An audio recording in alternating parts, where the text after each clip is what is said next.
السلام علیکم ناظرین، میں حکیم عبدالماجد فاضل طب والجراحت اپنے چینل ہر پل صحت کی طرف سے آپ کی خدمت میں حاضر ہوں۔ اس ویڈیو میں آپ کو آک کے پودے کے فوائد بتاؤں گا۔ ہمارے ملک میں آک کے پودے کو اکڑا اور فارسی زبان میں مدار بولتے ہیں۔ یہ ایک مشہور خود رو پودا ہے جو ہمارے ملک میں تقریباً ہر جگہ پایا جاتا ہے۔ ریتلی زمین اور ریگستانی علاقوں میں خوب پھلتا پھولتا ہے۔ 80% لوگ معدے کے امراض میں مبتلا ہیں۔ ان امراض میں گیس، افارہ، بد ہضمی، قے اور متلی شامل ہیں۔ ان امراض کے علاج کے لیے یہ پودا ہر وقت اور ہر جگہ موجود رہتا ہے۔ پرانے حکماں اس پودے کے حصوں کو، جن میں پھول، دودھ، پتے، جڑ اور پھل وغیرہ شامل ہیں، کو سونے سے بھی زیادہ قیمتی تصور کرتے تھے۔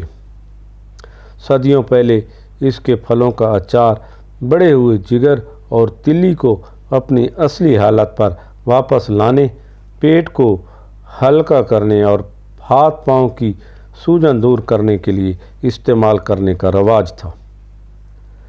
ریگستانی علاقوں میں اس کی ایک چھوٹی قسم پائی جاتی ہے جو 3 سے 4 فٹ بلند ہوتی ہے۔ اس کے پتے گائے کے کان کے مشابہ ہوتے ہیں۔ پتے لمبے اور نوکدار ہوتے ہیں۔ دانہ مٹر کے برابر سفید رنگ پھولوں سے جو پھٹ کر درمیان سے نیلے سرخی مائل لونگ جیسے ابھار کے ساتھ عجب بہار دیتے ہیں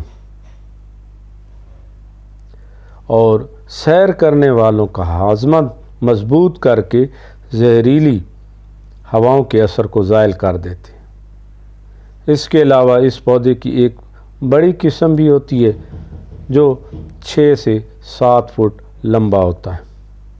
اس کے پتے چھوٹے ہوتے ہیں اور یہ پودا عام طور پر نہری علاقوں میں پایا جاتا ہے۔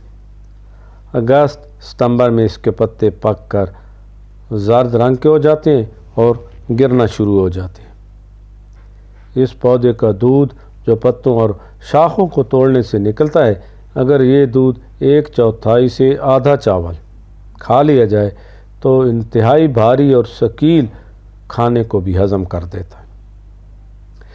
اس کی 1 سے 2 بوند کھا لینے سے قے ہو جاتی ہے اور بدن پر دیر تک لگا رہنے سے چھالا پڑ جاتا ہے۔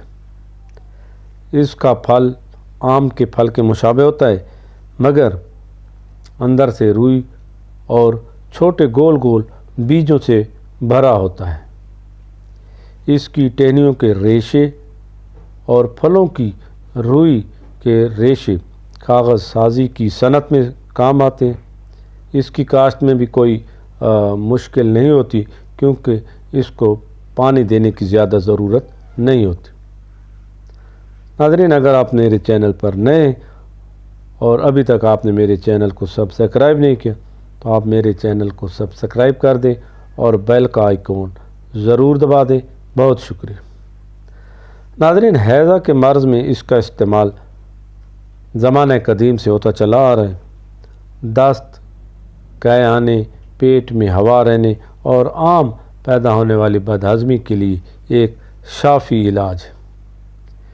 اس کی جڑ کا چھلکا 1 تولہ اور سیاہ مرچ آدھا تولہ لے کر دونوں کو باریک پیس لیں اور ادرک کے پانی میں آدھا گھنٹہ کھرل کر کے سیاہ مرچ کے برابر گولیاں بنا لیں۔ ایک گولی معمولی بد ہضمی اور دست قے کی حالت میں صبح و شام پانی یا شربت انار اور لیموں کی سکنجبین کے ساتھ استعمال کرنے پر شفا ہو جاتی ہے۔ اس کے پھول غذا کو ہضم کرنے، معدے کی سختی کو زائل کرنے، گیس کو جڑ سے ختم کرنے اور منہ بھر پانی آنے کو روکنے کے لیے اپنا جواب نہیں رکھتے۔ پھول کے اندر کے لونگ 1 سے 5 عدد تک کھانے سے سخت کھانے ہضم کر کے طبیعت کو ہلکا پھلکا بنا دیتے ہیں۔ ناظرین، پیٹ کی عام بیماریوں عام بیماریاں جن میں گیس، بدہضمی، اپھارا، ڈکاروں کا آنا، متلی اور قے کے لیے ایک بہترین نسخہ جو ہر وقت گھر میں موجود رہنا چاہیے۔ اس نسخہ سے پیٹ کی عام بیماریاں دور ہو جاتی ہیں۔ نسخہ کچھ اس طرح ہے کہ 1 کلو دیسی اجوائن، آدھا کلو سوئے، 1 پاؤ کچور، 5 کلو آگ کے پھول، ان سب کو کوٹ کر اچھی طرح ملا لیں اور دھوپ میں رکھ کر خشک کر لیں۔ خشک ہونے کے بعد دوبارہ پیس لیں اور 1.5 کلو پسا ہوا نمک سیاہ ملا کر رکھ لیں۔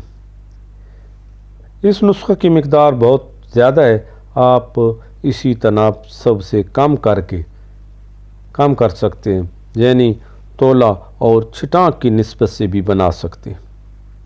یہ ایک سستا اور بے ضرر عمدہ چورن تیار ہے۔ 4 رتی سے 3 ماشا تک صبح و شام یا کھانا کھانے کے بعد استعمال کریں۔ جن لوگوں کو کھانے کے بعد گیس، اپھارا، بدہضمی یا متلی اور قے کی شکایت ہوتی ہے وہ اس نسخہ سے دور ہو جائے گی انشاءاللہ۔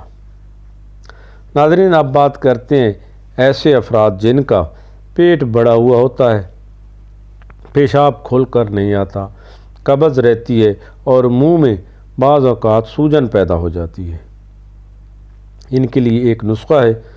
1 کلو مدار کے پتے لے لیں اور 1 پاؤ لوٹا سجی، ان دونوں کو کوٹ کر اچھی طرح ملا لیں اور کوزہ مٹی میں بند کر کے 10 کلو اوپلوں کی آگ میں اس کو راکھ بنا لیں۔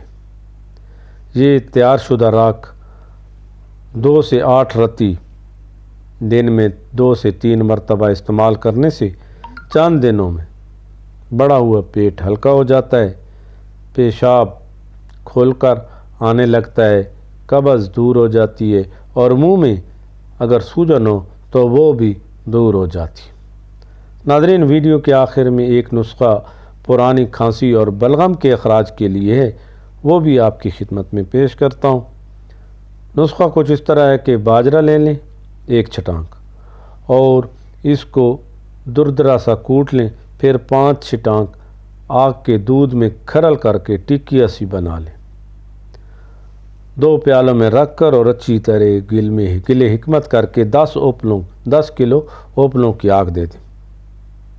جب ٹھنڈا ہو جائے تو پیس کر شیشے میں محفوظ کر لیں۔ 2 رتی سے 1 ماشا تک شربت بنفشہ یا چائے کے ساتھ استعمال کریں۔ جو لوگ پرانی کھانسی کا شکار رہتے ہیں یا جن کے سینے میں بلغم جمع رہتا ہے اور خارج نہیں ہوتا، اس کے استعمال سے انشاءاللہ آرام آ جائے گا، سینہ ہلکا پھلکا ہو جاتا ہے۔ ناظرین، یہ تھی آج کی ویڈیو، اب اجازت دیجیے، اللہ حافظ۔